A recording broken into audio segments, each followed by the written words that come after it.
Olá, pessoal, tudo bem? Boa noite, né? Boa noite, bom dia, boa tarde, né? Dependendo do horário que vamos falar, né? Que vocês vão ouvir. Bom, hoje eu estou recebendo aqui o Dr. Sandro, né, no nosso canal, o Dr. Sandro Patrício. Ele é especialista em sucessão, né, patrimonial. Então, eu acho que ninguém melhor do que o Dr. Sandro para apresentar, né? O Dr. Sandro já tem aí, né? Já está quase com os cabelos brancos aí também, já, né, Dr. Sandro? Na carreira aí já de advogado, né? E empresário. Inicialmente era só empresarial, né? Depois virou advogado também, né? Mas o senhor pode contar melhor a história do senhor aí. Então, boa noite, doutor Sandro. Fique à vontade aí. Boa noite a todos os que estão aí acompanhando o seu canal do YouTube. Eu quero agradecer por demais aí o convite que você me formulou para estar aqui batendo esse papo. Na verdade, eu sou administrador de empresas e entrei na faculdade lá aos 16 anos de idade e minha trajetória, na verdade, ela foi mais empresarial, ou ainda é, na verdade. E, em paralelo à atividade também empresarial, eu fui funcionário público por 30 anos. Então, eu fui oficial do Exército Brasileiro, fui tenente do Exército por 5 anos e fui policial rodoviário federal por 25 anos. Então, eu me aposentei em final de agosto de 2019. E só após isso é que, claro, me formei em Direito já aos 45 anos de idade e passei na OAB, mas não podia advogar enquanto policial. Então, agora a gente iniciou na advocacia em 2020, montamos um escritório em sociedade com minha filha, que é uma jovem advogada.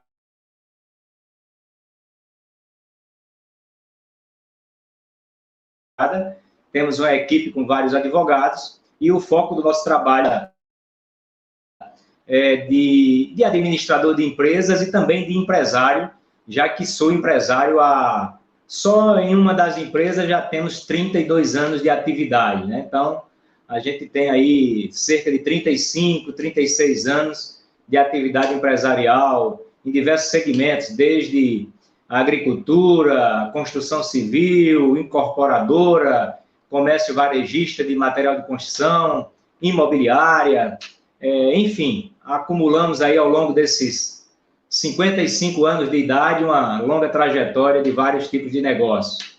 E continuamos ainda atuando em várias esferas de negócios e agora reunindo, juntando com a atividade da advocacia. Nessa atividade, principalmente dentro da minha equipe, eu em particular, atuando mais na esfera extrajudicial, que é fazendo planejamento patrimonial e sucessório.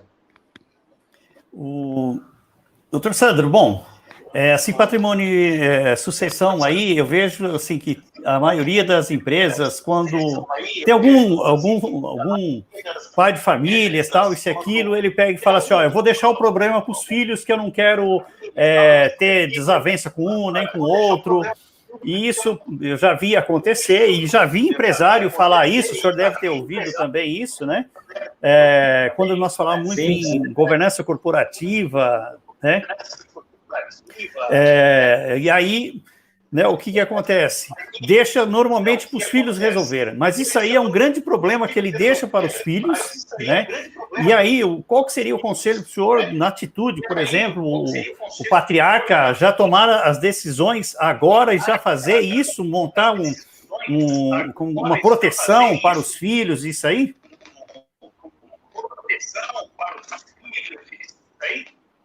Pois é, Clodori, a gente sempre fala que fazer um planejamento patrimonial e sucessório e não deixar a bomba para os filhos, né? Na verdade, é um ato de amor que os pais devem ter para com os filhos. Porque, veja, de uma maneira geral, as pessoas trabalham, lutam, se desenvolvem profissionalmente para construir um lar, para construir uma família.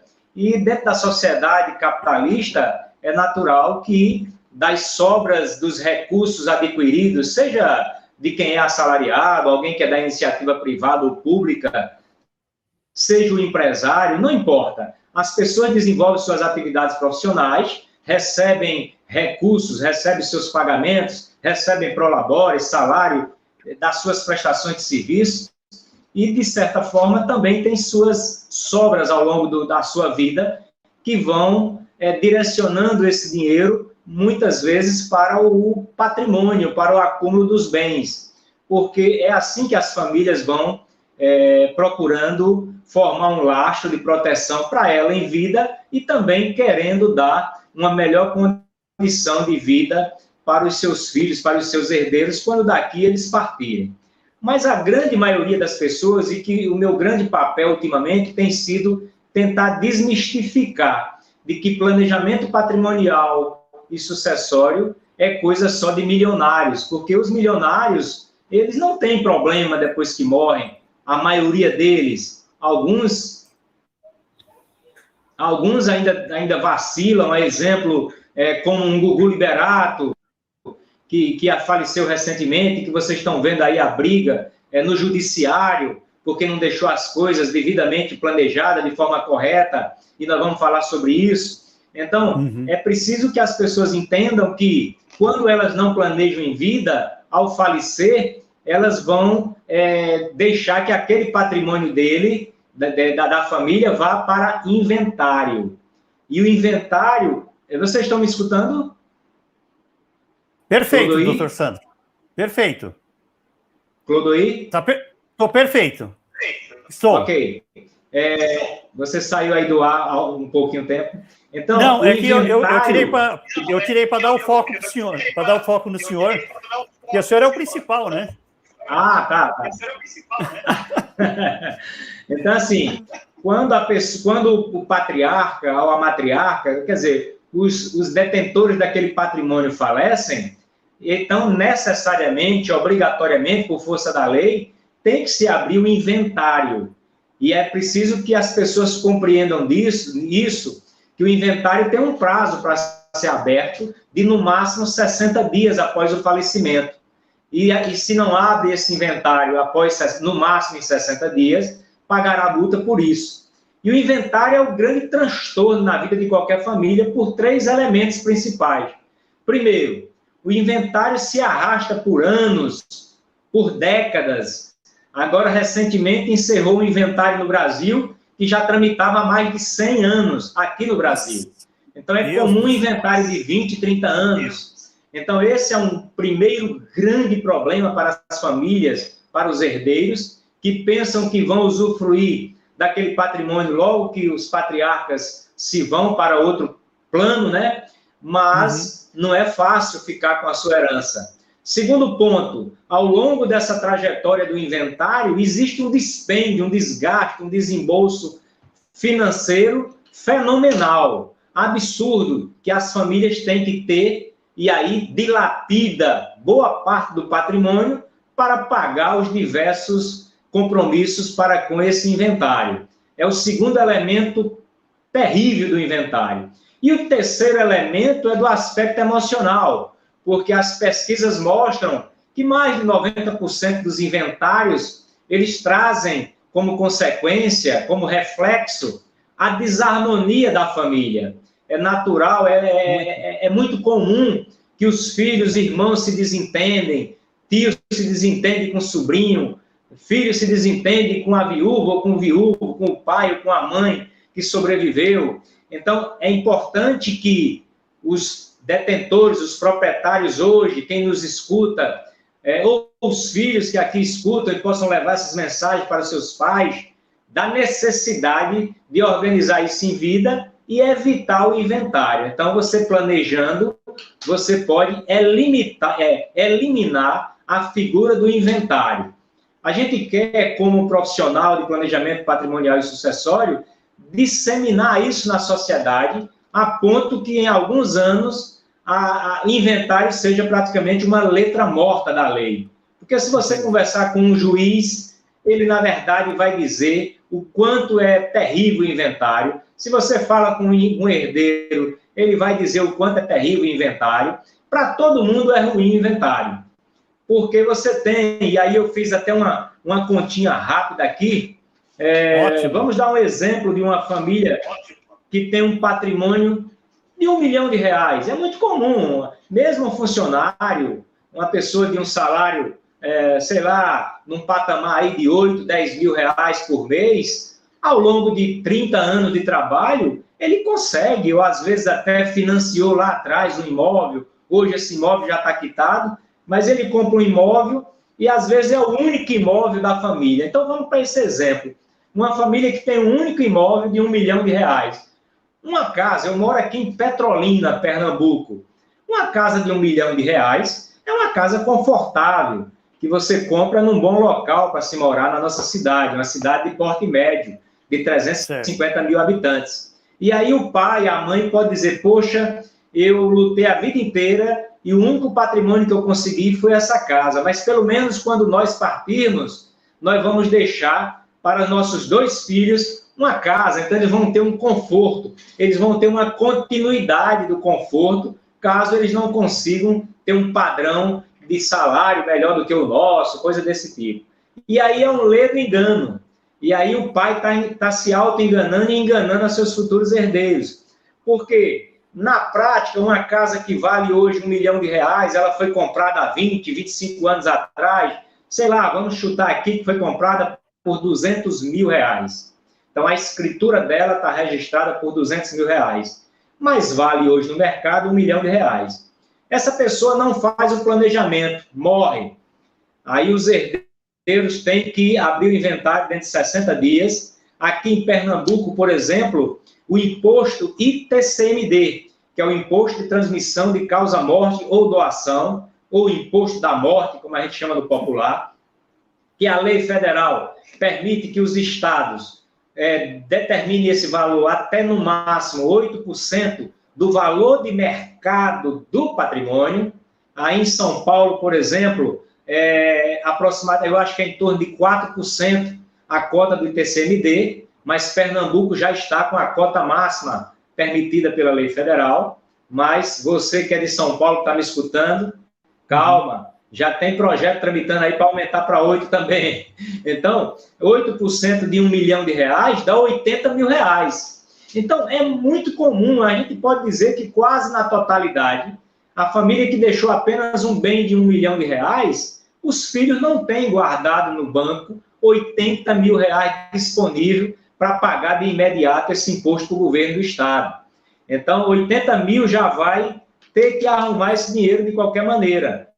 E aí você tem cerca de, sei lá, 5 mil reais com despesas cartorais iniciais nos cartórios de nota. Você tem lá, sei lá, 2 mil reais de certidões, documentos diversos. Você tem, depois de terminar o inventário, mais cerca de 5 mil reais para registrar essa partilha desse inventário entre os filhos. Você tem ali mais uma despesa de advogado, conforme tabela da OAB aqui de Pernambuco, de aproximadamente aí, ou no mínimo 7% do valor do patrimônio, ou seja, 70 mil reais. Então, essa família com um patrimônio de R$1 milhão, ela vai desembolsar 5, 2 mil, mais 5, mais 80, mais 70, 162 mil reais.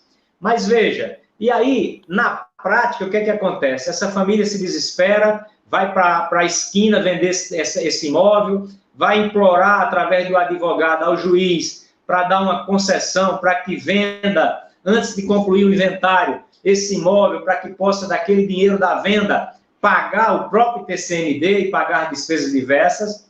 E aí, se o juiz liberar, ele vai conseguir, na prática, e tudo isso é baseado nas experiências, alguém que compra esse imóvel por apenas 700 mil, porque quem vai comprar no meio do inventário, que vai correr o risco ainda de aguardar algum problema do inventário, ele não vai pagar, é uma compra de oportunidade, ele vai pagar 700 mil. Então, veja que os herdeiros já perderam aí mais 300 mil reais.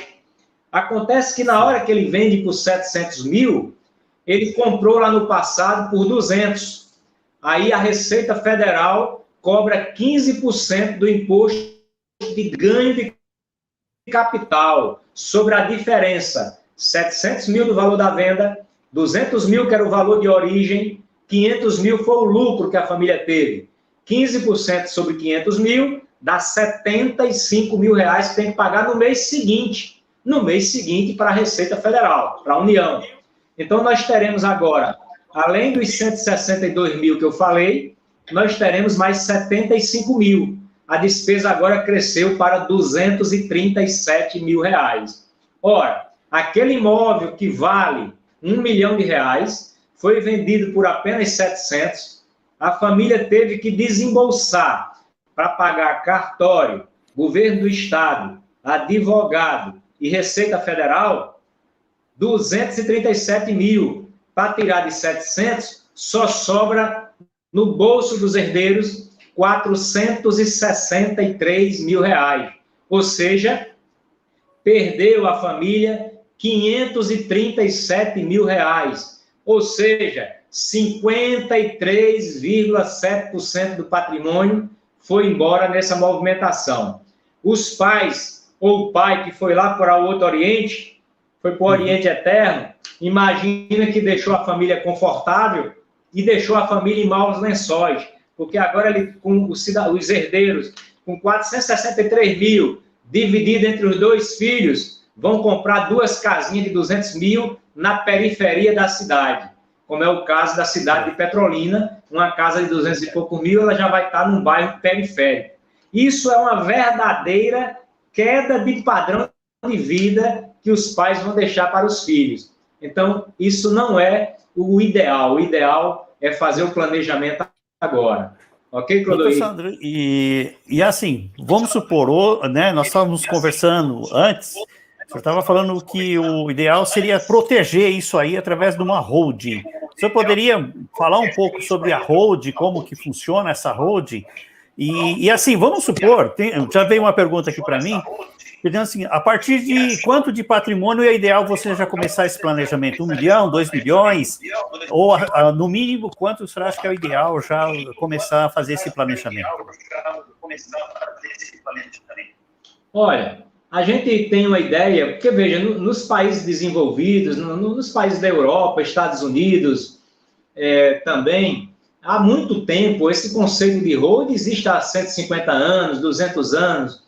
No Brasil, essa forma de condução dos negócios através de uma holding, ela nasceu com a lei das SAs, em 1976. Então, é uma lei relativamente jovem no país, com um pouco mais de 40 anos, e só agora, e desde a década de 70, os grandes patriarcas, os grandes patrimonialistas, já se utilizam dessas leis para proteger o seu patrimônio.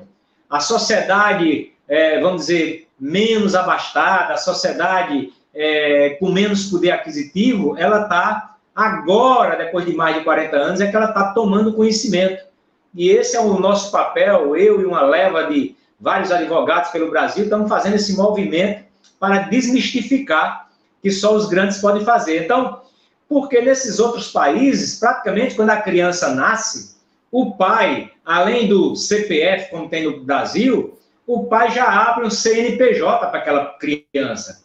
Porque o ideal é que já se adquira o seu primeiro imóvel em nome de uma empresa, e não na pessoa física, como nós brasileiros costumamos fazer.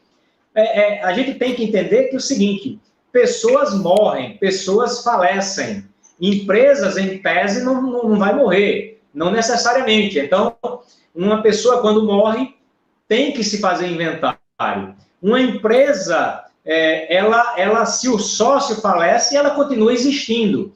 Então, o que nós precisamos fazer, para que vocês entendam de forma bem simples, bem objetiva, a holding, o controle, que holding, na verdade, é uma palavra estrangeira que significa proteção, controlar, proteger, assegurar, ela nada mais é do que você tirar esse patrimônio da sua pessoa física, do seu CPF, e trazer para uma estrutura de empresa. E aí, você vai assim, o imóvel, a casa, o terreno, o carro, sei lá, qualquer bem imóvel, ou semoventes também, animais, carroças, não importa.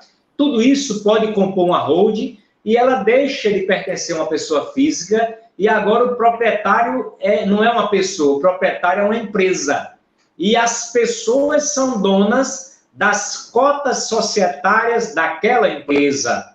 E aí sim, quando as pessoas morrerem, é apenas uma sucessão de pessoas naquelas cotas, mas não terá necessidade, de acordo com o sistema que fizermos de proteção, o planejamento, a estrutura do contrato social dessa holding, o acordo de sócio que nós deveremos montar e levar também a registro na junta comercial, a depender do caso. O planejamento patrimonial e sucessório, ele é igual a uma impressão digital. Ele é diferente para cada tipo de família. Então, no societário de gaveta, nós temos um acordo publicamente, nós vamos analisar cada caso, nós vamos reunir a família, é uma série de reuniões, de análise, de diálogo com os patriarcas, com os futuros herdeiros, chamando todo mundo para um planejamento conjunto e colocar isso no papel para, na partida dessas pessoas para outro plano, não ter discussão judicial nenhuma. Então, essa é a estrutura de uma holding de forma bem simples para explanar. Certo. Doutor Sandro, vamos supor, né, começa a fazer isso aí, o patriarca começa a fazer isso, ele perde o controle de tudo que ele tem, ou esse controle só vai passar para os filhos depois que vieram a falecer, ou a mãe ou o pai falecer, ele perde esse controle, ou esse controle fica com ele durante todo o tempo, enquanto ele estiver no comando? Como que funciona isso aí? Porque hoje eu sei que tem algumas famílias que compram imóveis no nome dos filhos e coloca lá que eles só têm direito após a morte deles, né? E eles não podem vender, não podem fazer nada. Nessa holding também pode fazer esse tipo de negociação? Muito bem. É muito importante essa sistemática da holding, porque você, quando integraliza o capital social dessa holding com os bens, você traz para dentro dessa holding os seus filhos, os seus herdeiros, ou não só os herdeiros. Quando eu estou vivo, eu posso dispor da metade do que me pertence e eu posso, inclusive, doar a qualquer pessoa, mesmo que não seja o meu herdeiro no futuro. Então, também posso trazer para dentro dessa holding pessoas que não seriam meus herdeiros no futuro. É critério seu. Então, eu vou trazer essa composição para dentro da holding, vou, num outro momento, fazer a doação dessas cotas para meus futuros herdeiros e vou proteger com uma série de cláusulas, a exemplo da cláusula de mandato, né? Então, você vai ter toda a cláusula de direito político sobre aquelas cotas, de mandato, de administração permanente das cotas. Então, eu, patriarca, enquanto vivo estiver, apesar das cotas estarem doadas, eu terei o usufruto daqueles bens, eu terei o usufruto das cotas, eu terei todo o poder, inclusive, amarrado no papel, no contrato social, o poder de chamar de volta caso eu me arrependa. Então, para que eu traga meus filhos para a sociedade, eu colho as assinaturas deles quando eles são maiores. Se eles são menores, também poderão compor o quadro societário. Eu responderei por eles. Mas se eles já são maiores, eles terão que assinar, concordar para entrar na sociedade. E aí, só se ele for maluco e não querer aceitar, porque só tem ponto positivo. Agora, se eu me arrependo dessa doação, o filho me fez uma raiva qualquer, eu tenho o poder, é uma cláusula que a gente chama de call. Call é a palavra inglesa, de chamamento. Eu simplesmente altero na junta comercial e chamo de volta as cotas que doei para o filho João e elas voltam a ser minhas, normalmente. Então, eu tenho esse poder. E eu também coloco cláusula de incomunicabilidade. Então, meu filho, sei lá, casou antes de eu morrer e aí separou nesse intervalo, eu ainda estou vivo, esse patrimônio, essas cotas sociais não vão se comunicar com aquela mulher que separou do meu filho, por exemplo. O meu filho faleceu antes que eu também posso chamar as cotas de volta, é a reversão, cláusula de reversão. Ou então posso decidir fazer agora automaticamente a transmissão, digamos, para o neto. Então, eu tenho toda uma série, isso já existia antes, e agora depois da lei de liberdade econômica, agora de 2019, a lei 13.874, ela dá muito mais possibilidade de você estabelecer um contrato social com tudo aquilo que o direito empresarial permite, entenda que você pode amarrar entre as partes. Então, qualquer cláusula que você queira estabelecer, não precisa que ela esteja escrita na lei. Você pode estabelecer em comunhão, acordo com as partes e elencar no seu contrato social que terá validade, principalmente com base na lei de pouco mais de um ano, 2019. Acho que não fez nem 2 anos ainda. No caso, vamos supor, o cara casou, separou, teve 2 filhos, aí casou de novo, teve mais 2 filhos, e está no 3º casamento, né? Essa é uma pergunta de um amigo meu que está fazendo. Está no 3º casamento, tem 6 filhos. Como que ele faz? Ele protege tudo isso para os filhos dele, ou a última esposa dele vai ficar com 50%, não vai? Como que faz isso aí? Ou ele teria... Como que fica isso? A holding, ela também não é um processo estático. Então, o patriarca faz essa holding hoje, numa perspectiva, na realidade de hoje. Claro que ele vai conjecturar tudo que poderia acontecer dentro de um ciclo natural da vida, o que ele imagina se vai viver 120 anos de vida, então ele vai projetar isso. Mas ela tem essa capacidade também de ter flexibilidade. Por isso que, durante o trajeto, vamos supor, ele também pode surgir um filho que naquela ocasião que ele fez a partilha ali, a doação das cotas, ele não sabia da existência daquele filho, mas o filho já existia no momento daquela distribuição das cotas. Então, ele pode fazer alteração e fazer uma reformulação naquela holding. Então, se ele casa, separa, casa novamente, então ele pode fazer mudanças, já que ele tem total domínio sobre essa holding, tá? O objetivo dessa holding é porque, no momento que ele falecer, naquele momento instante do falecimento dele, já está tudo no papel. Mas enquanto vida ele tiver, a situação civil dele vai se modificando, ele também pode ir fazendo mudanças nessa holding. Por isso que ele tem esse poder de chamar a cota de volta, de redividir as cotas, de fazer novamente. Quando ele fez essa holding, naquele momento com quem ele estava casado, claro que ele tem que contemplar. Se ele está no regime de comunhão parcial de bens, por exemplo, quando ele vai fazer essa holding, a mulher dele é meeira dele. Então, ele já tem que trazer também a mulher para dentro da sociedade. Então, fez aquela divisão de cota naquele momento. Se depois ele se separa dela, então é claro que ela tem direito naquelas cotas. Quando ele forma um novo casamento, é uma nova realidade a partir dali. Então, o importante é você entender que a holding ela é flexível para ir se adaptando a essas mudanças. Ela não é um instrumento de ludibriar direito.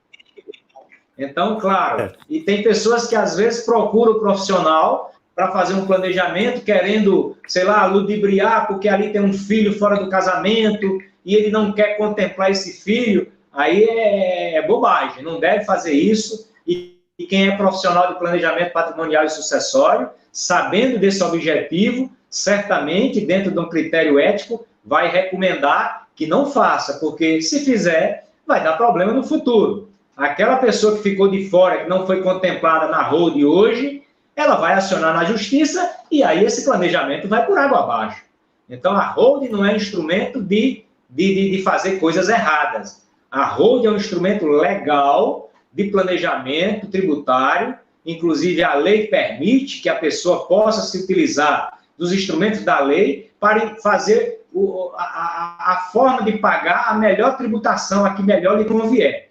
Por exemplo, Clodoir, se você quer fazer uma simples doação e em Pernambuco a doação é 8% sobre o valor de um bem, eu posso alterar a minha declaração de imposto de renda e colocar que o meu domicílio fiscal é no estado de Alagoas, é no estado de Amazonas, por exemplo, que lá é de apenas 2%. O cidadão pode ter domicílio residencial em uma cidade, ele pode ter o domicílio eleitoral em outra cidade. Eu, por exemplo, moro em Petrolina. Certo. Meu domicílio, minha residência é em Petrolina. Meu imposto de renda está em Petrolina. Eu já fui candidato 2 vezes na cidade de Lagoa Grande, Pernambuco. Meu domicílio eleitoral ainda é lá. O meu título de eleitor é lá. Eu tenho atividades econômicas lá, eu tenho atividades que justificam o meu domicílio eleitoral ser lá. E o cidadão brasileiro tem direito de ter domicílio fiscal em qualquer estado da federação. Então, eu posso, dentro de um planejamento patrimonial, ter o meu domicílio no estado que me favoreça, desde que eu declare no meu imposto de renda que o meu domicílio será lá. Eu não preciso morar lá, basta ser o meu interesse recolher o meu tributo lá. Então, eu posso doar um bem em Petrolina, Pernambuco, mas a doação eu não doar para o estado de Pernambuco, e sim para o estado de Amazonas. Então, tem uma série de elementos que tem que se estudar cada caso a caso, né? Tá. A Grazélia Cortes, ela está perguntando aqui, né? No caso, um casal, né, não tem filhos, também seria interessante fazer uma holding para o casal, né, já sem filhos? Sim, mas tem que analisar o caso, porque se eu não tenho um filho herdeiro descendente abaixo de mim, possa ser que eu tenha ascendente. Possa ser que meu pai, minha mãe ou um dos dois ainda esteja vivo. Eles são meus herdeiros. Então, se eu, dentro de uma perspectiva, eu quero me proteger, se eu falecer antes do meu pai, que bom que eu já deixo para o meu pai, ok? Então, porque senão, se eu falecer antes do meu pai, vai ter que abrir o inventário e o meu pai vai sofrer as mesmas consequências do inventário. Então, existe todo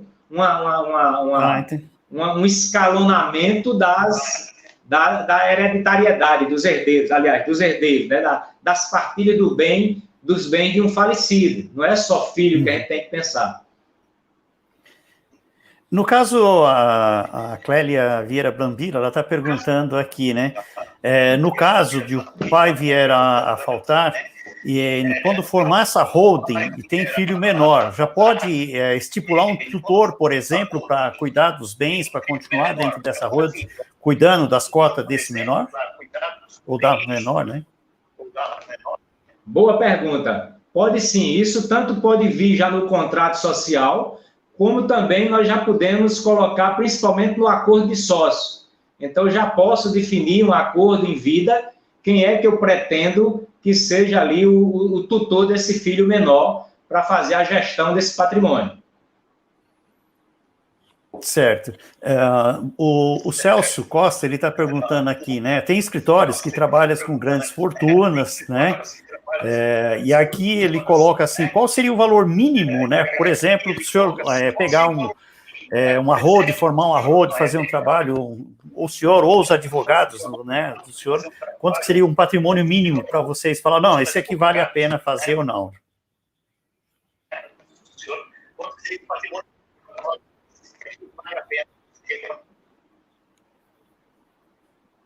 Eu acho que não existe uma definição de valor mínimo, porque qualquer valor, se você tem um imóvel hoje de 100 mil, 200 mil, 300 mil, eu acho que já vale a pena não estar na pessoa física. Porque qualquer que seja o bem, quando você falecer, vai ter uma despesa. É uma coisa quase que proporcional. A despesa vai ser sempre grande, né? Agora, a gente tem que analisar, aí tem que ir para o caso a caso, porque, claro, quando eu registro uma empresa, eu tenho despesas, quer queira, quer não. Por menores que sejam, porque eu preciso ter uma empresa e eu preciso prestar conta dessa empresa, mesmo que ela não tenha movimento. Inclusive, nós sugerimos que essa holding, aí quando a gente fala em holding, hoje a gente está estudando muito, e quando a gente vai aprofundar mais, a gente diz assim, a gente, de acordo com a realidade da família, quando o patrimônio é maior, quando tem uma complexidade, que o patriarca tem empresas também em operação, a gente monta um sistema de holding e a gente separa uma célula que a gente chama de célula cofre, onde a gente coloca os bens imóveis nessa célula cofre, onde eles ficam ali, e é uma célula, um CNPJ, que não deve ter movimentação econômica para evitar qualquer problema, porque um dos motivos, se eu pudesse assim elencar 2 grandes motivos para você ter uma holding, um é proteger, evitar o inventário, e o outro é para quem é, digamos, operador empresarial, para quem tem negócio, é você fazer e fazer, inclusive a Lei da Liberdade Econômica traz isso claramente, o direito do empresário fazer a separação, fazer a separação entre o que ele opera e o risco que ele tem do negócio não envolver o seu patrimônio. Então, o patrimônio do dono da empresa não deve estar na pessoa física dele, mas sim numa patrimonial, num cofre, para evitar que num problema que a empresa venha a ter, e aí um problema judicial venha desconsiderar a personalidade jurídica dele e tomar aquele bem da pessoa física para pagar um débito da empresa. Então, o patrimônio deve estar num cofre. Então, esse cofre, vamos supor que a pessoa tem um patrimônio de apenas 100 mil reais. Eu guardo aquele imóvel, um terreno numa cidade pequena, naquele CNPJ de uma empresa pequena, mas que vai estar num regime contábil de lucro presumido, onde eu tenho aqueles compromissos acessórios de apresentar DCTF, aquele documentos básico, mesmo com movimentação zero, e uma vez por ano a declaração de imposto de renda. Por outro lado, nós já temos hoje sistemas na internet cobrando taxas, eu estou chutando aqui que eu não sei o valor exato, sei lá, R$50 por mês, para você fazer uma prestação de conta dessa para o governo de uma empresa sem movimentação.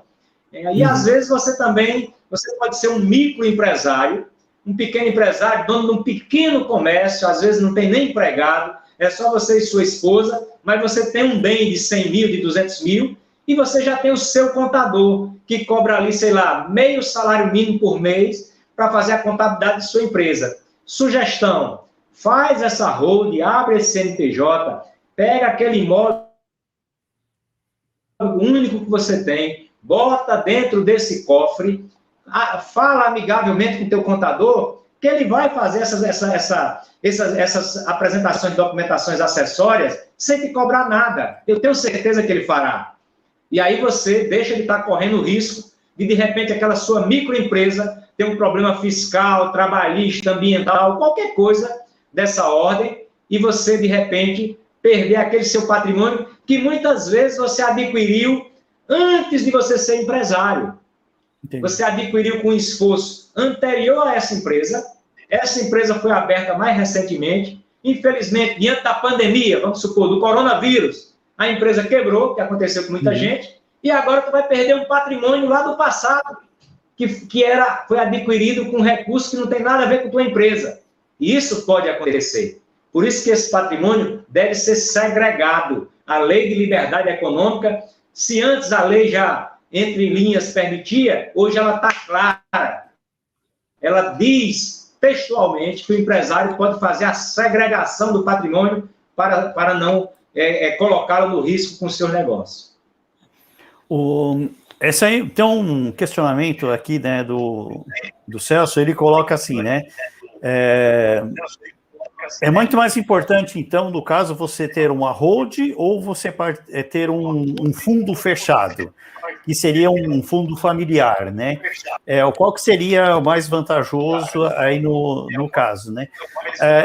Essa é a pergunta do Celso, e essa é a pergunta minha agora. Vamos supor que eu tenho cotas de, sei lá, 3, 4, 5 CNPJs, e todos esses daí são de empresas com lucro real, né? Então você pode ter 5% de um, 5% do outro, 5% de outro CNPJ.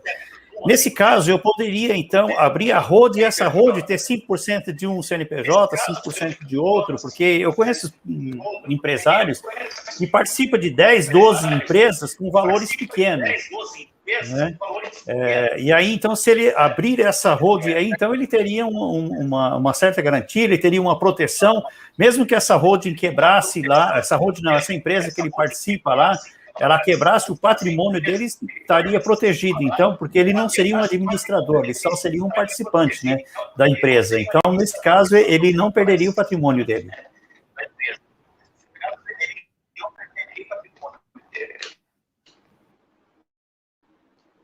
Perfeito, Clodoy, porque, inclusive, deixando claro que você não pode, vamos supor, acontece de pessoas que às vezes estão respondendo um processo, às vezes já está em fase de execução na justiça, ele tem uma empresa, tem um negócio, está com um problema lá, sei lá, de ordem tributária, já está em fase de execução e ele tem bens da pessoa física. Aí ele corre desesperadamente para abrir uma holding e levar aquele imóvel para a holding. Tudo bem, ele pode levar, mas não dá garantia porque ele fez consciente que ele estava levando o imóvel para ludibriar uma possível busca da justiça por aquele imóvel. Então, não é a ideia do planejamento, você fugir de uma execução que já está em andamento. Agora, se na hora que eu levo o patrimônio para uma holding, eu não tinha problema nenhum na minha empresa que pudesse vir buscar aquele imóvel, então eu levo lá para a empresa, dentro da legalidade, tudo certo, não tem porquê. Então nós criamos uma proteção muito forte, nós criamos um muro de concreto entre a empresa, ou as empresas, ou todos esses locais onde ele tem participação societária, porque aí nós estamos separando. Uma coisa é a holding de participação em outras empresas, a outra coisa é a holding patrimonial. Vamos colocar um muro entre elas. E não vamos jamais utilizar também a palavra que às vezes algum profissional se utiliza dela. Nós estamos num país onde nós todos somos brasileiros e a gente sabe da insegurança jurídica porque nós passamos. Então, aí tem gente que diz, não, montou uma holding, colocou o imóvel lá, a gente blindou o patrimônio. Não existe a palavra blindagem. A gente diz que existe a palavra de proteção, nós estamos colocando um muro de concreto alto, dificultador de alguma busca na justiça para ir tomar um imóvel, até porque o imóvel não é mais daquela pessoa sócia da empresa que está com problema, o imóvel pertence a um outro CNPJ, essa pessoa não tem mais cota de participação societária, ele já doou essas cotas, já resolveu perante o Estado a questão da tributação sobre essa doação das cotas. Então, os proprietários daquelas cotas agora são, por exemplo, os filhos dele. Então, a distância para se buscar isso é muito grande. Então, ela dá uma proteção enorme. Não diríamos que seja 100%, porque nós estamos no Estado brasileiro. E com relação aos fundos, que o Celso perguntou, eu acredito que essa família tem fundos. Quando falecer os patriarcas, se são eles detentores ou a família em conjunto, vai ter que fazer um inventário desses fundos, não é isso? Para fazer a apuração, a partilha desses fundos. Então, o ideal é que, se são imóveis, que venham para dentro da holding. Mas também você pode ter a holding e esses fundos pertencerem à holding. Essa família, se tem já fundos, ela transformar em cotas societárias da holding, e aí agora é a holding que é investidora desses fundos imobiliários, e não mais as pessoas, porque aí evita também problema de inventário. Tem uma outra pergunta aqui da Cleire Pereira, ela coloca assim, no caso, você é obrigado a dividir os bens para os filhos iguais para todos, ou não? Pode ter um que tem, olha, esse aqui me ajudou mais na formação do meu patrimônio, eu vou doar uma parte mais para ele, uma parte menor, ou a lei protege que eu tenho, por exemplo, distribuir quantitativamente em partes iguais, por exemplo, 100 mil, 25, 25, 25 para cada um. Vamos lá. Eu não sei se você aí tá... Aqui eu tô toda vez me aproximando assim, porque tá um chiado de microfone, eu não sei se você escuta aí. Aí eu estou, às vezes, com dificuldade de ouvir, mas entendi sua pergunta.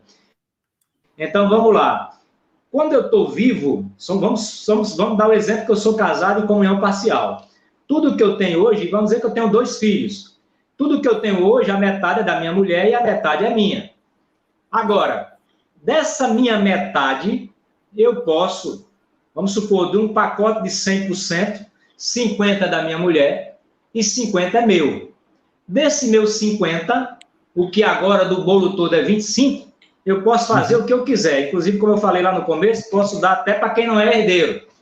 Certo. Então, eu vou juntar esses 100%, minha mulher também vai entrar na sociedade, nós vamos levar 100% do patrimônio, mas eu resolvi que eu tenho um filho João e a filha Maria.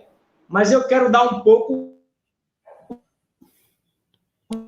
mais para João. Então, o meu aqui, obrigado a dividir metade para João, metade para Maria, obrigatoriamente tem que ser partes iguais. Mas eu posso pegar do outro 25% e dar uma parte diferenciada para João, porque aí eu posso fazer o que quiser. Então, nessa questão da parte disponível que eu tenho, da parte legítima é do herdeiro, essa é direita e acabou. Mas da parte disponível, aí eu posso beneficiar um filho mais do que o outro. O Fernando Martins está perguntando, no caso de doação das cotas patrimoniais com cláusulas de usufruto, como se dá a tributação? Incide o imposto de renda ou ITCMD?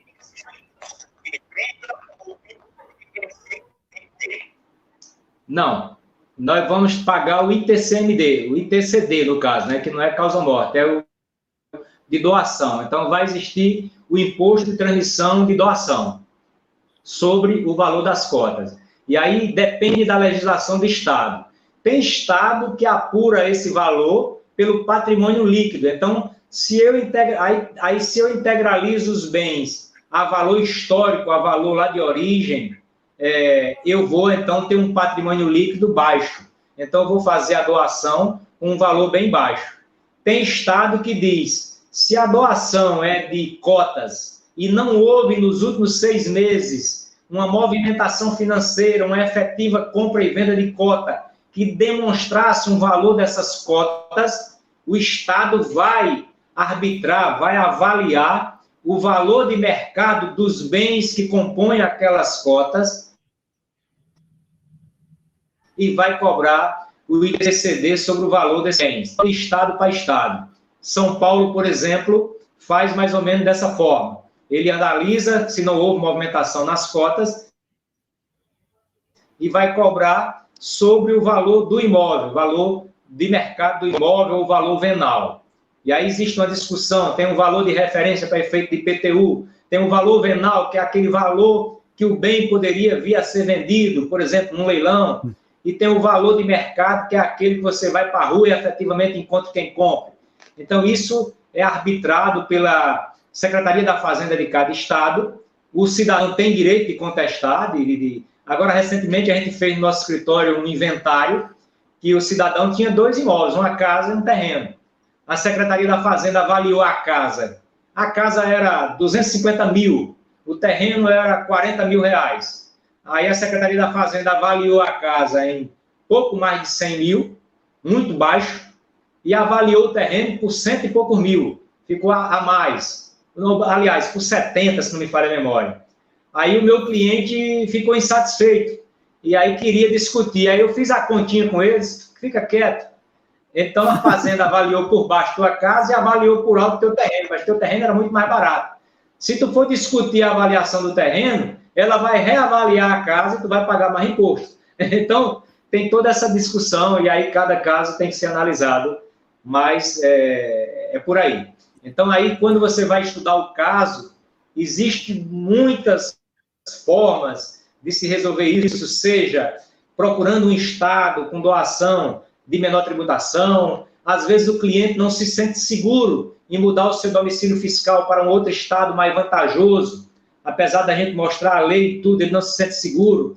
A gente pode ter outros mecanismos também de fazer uma outra empresa e fazer uma doação das cotas daquela empresa, que aquela empresa possa também fazer uma recompra dessa empresa anterior. Então, você cria um sistema de inteligência também jurídica, tributária, para, de forma bem prática, você conseguir fazer a maneira que o cliente não seja tão sacrificado pelo leão, né? Pelo leão do Estado. O Cleusvaldo Gabriel Vieira Júnior, ele está perguntando aqui, ó, estou assistindo, né, a live, e a pergunta dele é o seguinte: com relação aos impostos que incidem para a venda ou morte no caso da holding, eu acho que aí já não teria mais problema, né?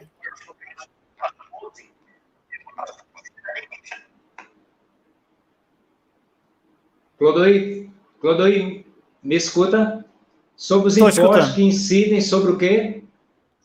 Sobre a morte, no caso. Vamos supor, o patriarca morreu, já foi feito a hold e tudo, se incide alguns impostos com relação à morte dele.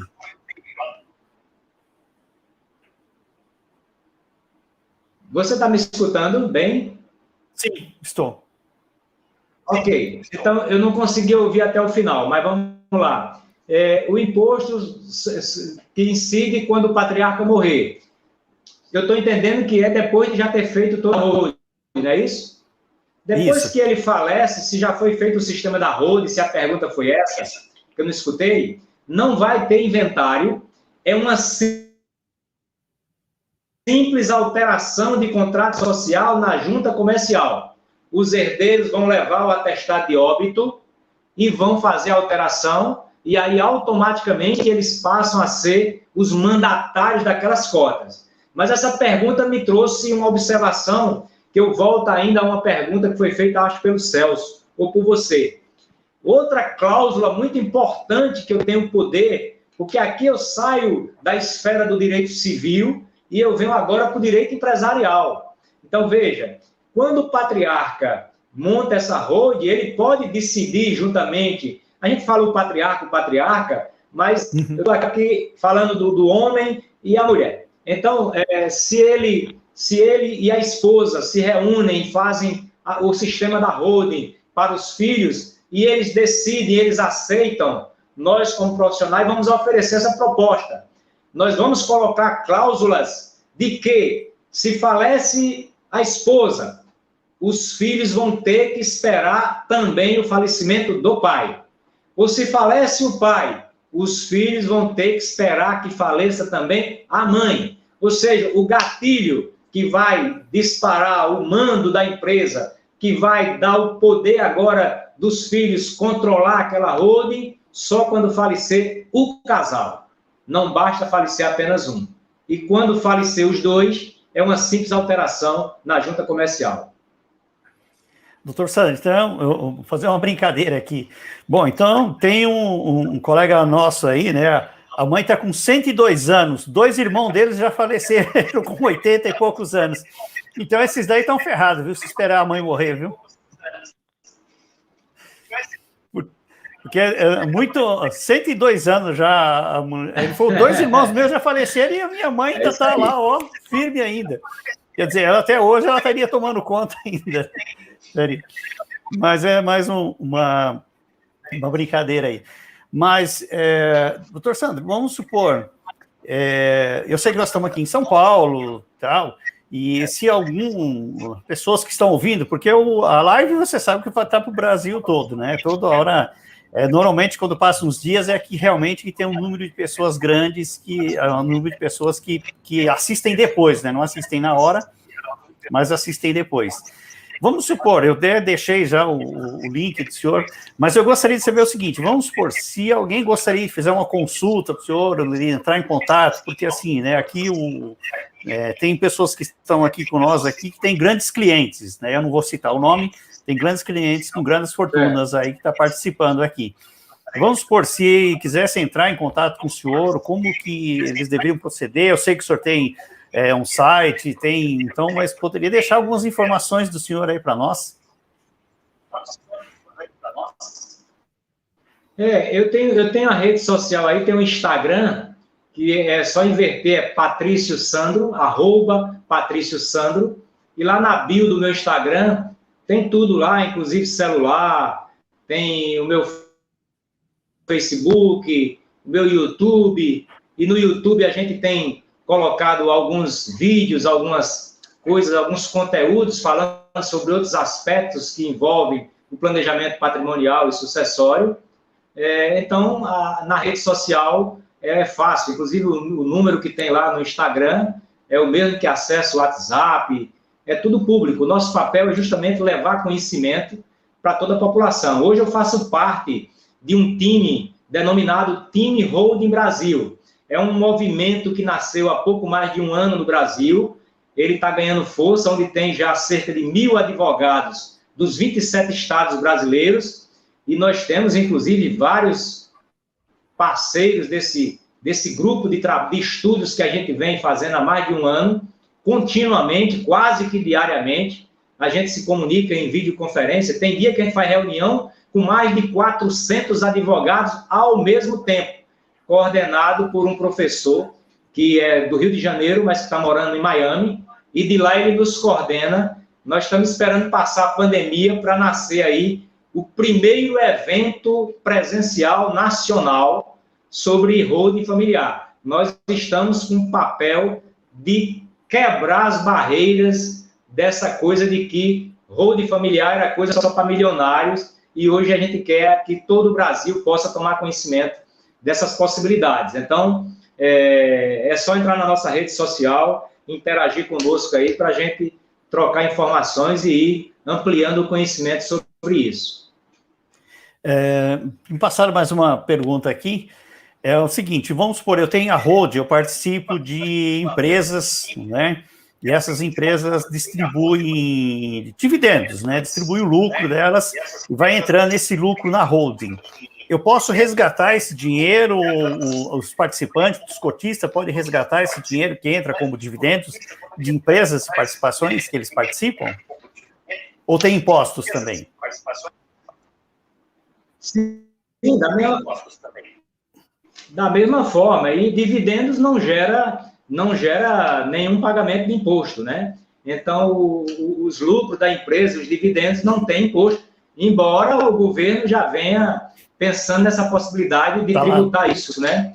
Inclusive, aproveitando até que você está falando sobre isso, nós temos aí uma preocupação muito grande, quem estiver nos ouvindo, quem não fez ainda sua holding, seu planejamento, corra, porque a lei federal permite que o Estado cobre TCMD de até 8%. E aí eu já falei, São Paulo cobra 4%, Amazonas 2%, Rondônia 2%, Alagoas 2%, Pernambuco, onde eu estou, cobra 8%. Mas nós temos a PEC, Proposta de Emenda Constitucional número 96 de 2015, que já está subscrita por mais de 30 senadores, ou que próximo de 30, que pede para aumentar isso para até 27,5%. 27,5%. O Conselho de Secretaria da Fazenda, eles sugerem que acumulem, e eles sugerem que acumule com mais 20%. Cid Gomes, do Ceará, tem um projeto 57/2019 de resolução para aumentar de 8% para 16% o TCMD. São Paulo tem projeto do deputado Paulo Floriano e José Almério para aumentar de 4% para 8%. É o projeto de lei 250 de 2020, projeto novo. Então, o Conselho de todas as secretarias de Fazenda do país, eles pedem para aumentar de 8% para 20% o ITCMD, e esse dinheiro ficar para os estados, como já fica. E a PEC dos senadores, que prevê 27,5%, é com a proposta de criar um Fundo Nacional de Desenvolvimento Regional, onde seria um outro imposto sobre a morte. Então, nós teríamos 20% do ITCMD, que no máximo é 8%, com mais 27,5%, que seria para a União, seria um novo imposto. Eu acho que diante do clamor, da pandemia, da falta de dinheiro nos cofres públicos, da União, principalmente, esses projetos correm grande risco de serem aprovados esse ano, ou dentro dessa reforma tributária. Isso poderia levar de 8% para 47,5% o imposto sobre a causa-morte. E aí quem está me ouvindo pode dizer, mas que absurdo, que loucura! Tá, eu posso estar pecando aqui, eu posso estar errando no nome do país. Acho que a França cobra 60% sobre imposto de causa-morte. Tem país que já cobra 40%, que já cobra 50%, que já cobra 60%. O Brasil realmente ainda é um dos países que menos cobra imposto. Por isso, eu não tenho dúvida de que ele vai aumentar e muito. Por isso que nos outros países as pessoas também não têm imóveis na pessoa física. As pessoas já vão formando seu patrimônio dentro de um planejamento. É isso que nós queremos trazer, essa cultura, rapidamente para o Brasil. Então, até naquele exemplo, quem está na live desde o início, que eu falei que alguém com patrimônio de 1 milhão, se morrer, ia perder 53,7%, se eu pegar esse mesmo exemplo de 1 milhão, dentro dessa possibilidade da lei mudar esse ano, o patrimônio ia ser de 1 milhão, a pessoa perderia 932 mil reais. Ficaria com apenas 68 mil reais. Nossa. Isso é matemática. Isso é o que está na mídia, que está na discussão. Não tem nada de criação. Bom, doutor Sandro, nós estamos aí dentro do prazo que nós falamos, né, 1 hora mais ou menos, mas surgiu mais uma pergunta aqui, viu? Se o senhor não se importar de responder, vou passar. Sim. Tranquilo. O Fernando, ele pergunta assim, depois de construir a holding e posteriormente celebrar o contrato de incorporação imobiliária em relação aos imóveis que são alugados, existe algum risco da holding ser onerada? Depois de constituir a holding, fazer o quê? Fazer as incorporações imobiliárias. E aí, no caso, os imóveis que estiver dentro da holding, eles vão ser alugados, né? E aí, no caso, se corre risco da holding ser onerado porque ela está recebendo o aluguel.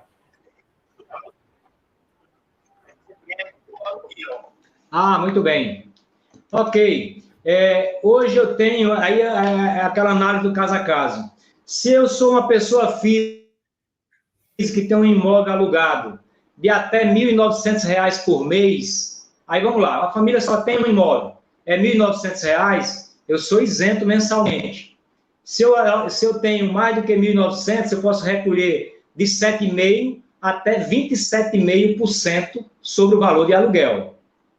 Então, em linhas gerais, um imóvel hoje, por exemplo, a maioria dos patriarcas, dos patrimonialistas, tem imóvel que rende mais do que R$ 1.900 por mês.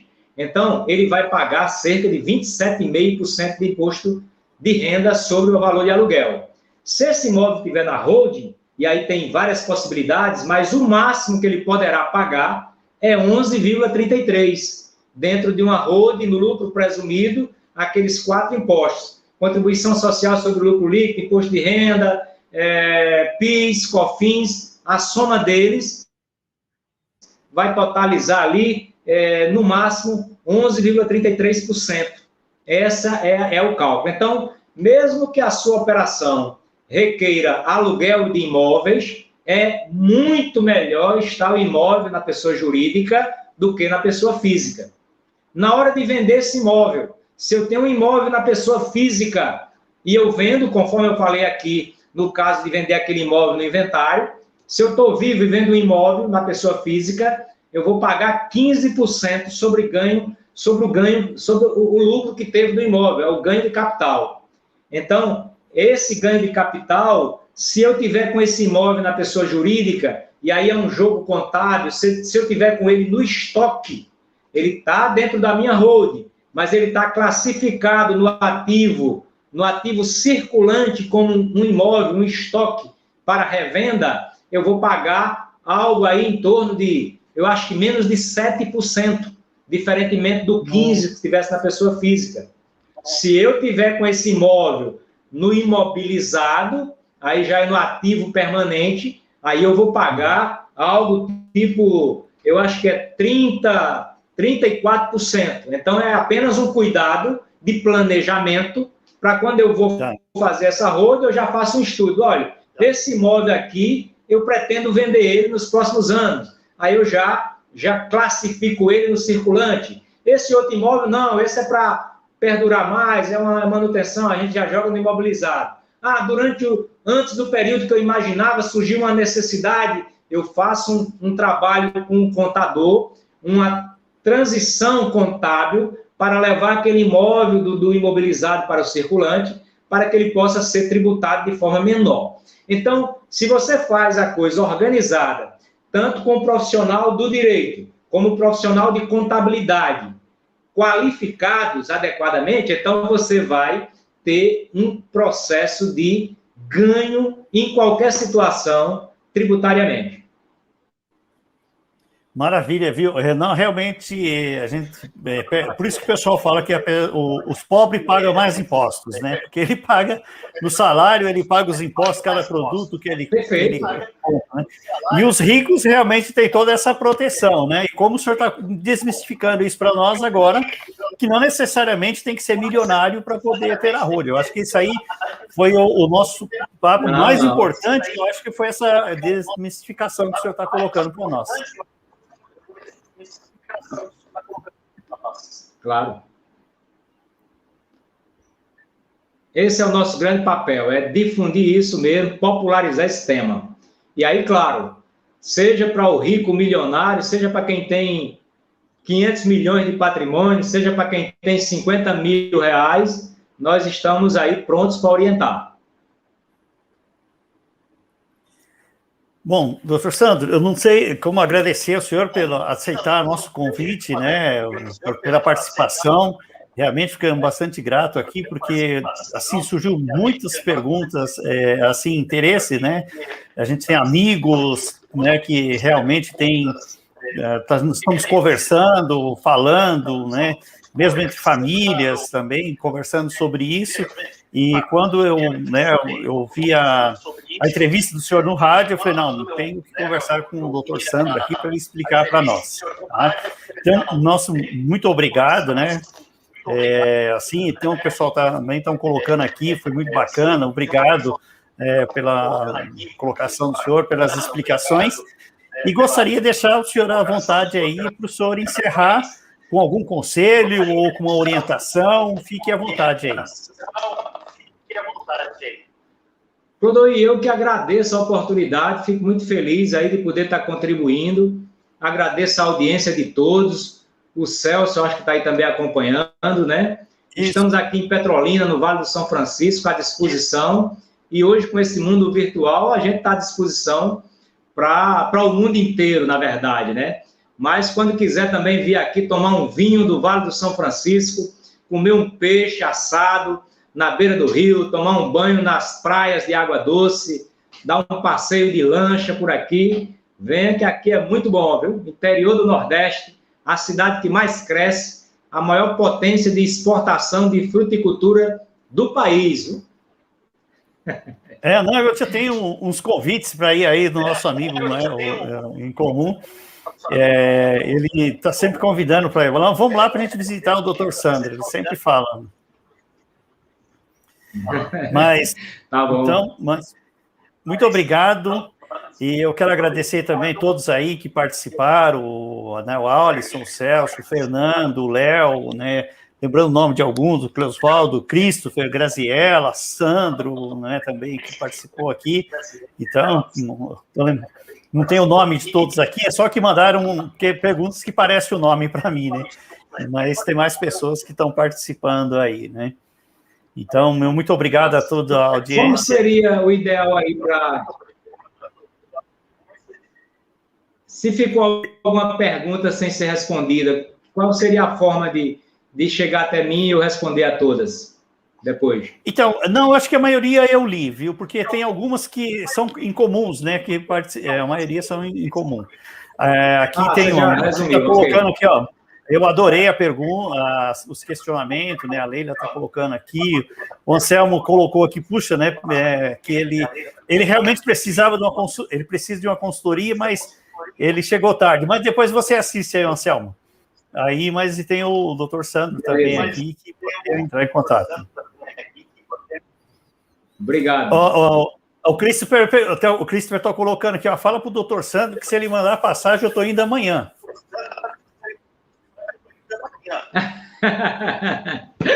Tá bom. Aqui é terra boa. Sandro, muito obrigado, e com certeza, eu indo para aí, eu vou visitá-lo, viu? Isso vai ser... E vindo a São Paulo também, não deixe de nos avisar para a gente se encontrar, almoçar, ficarmos à vontade. Tá? Um grande abraço e até um próximo encontro. Tchau. Tchau. Tchau, tchau.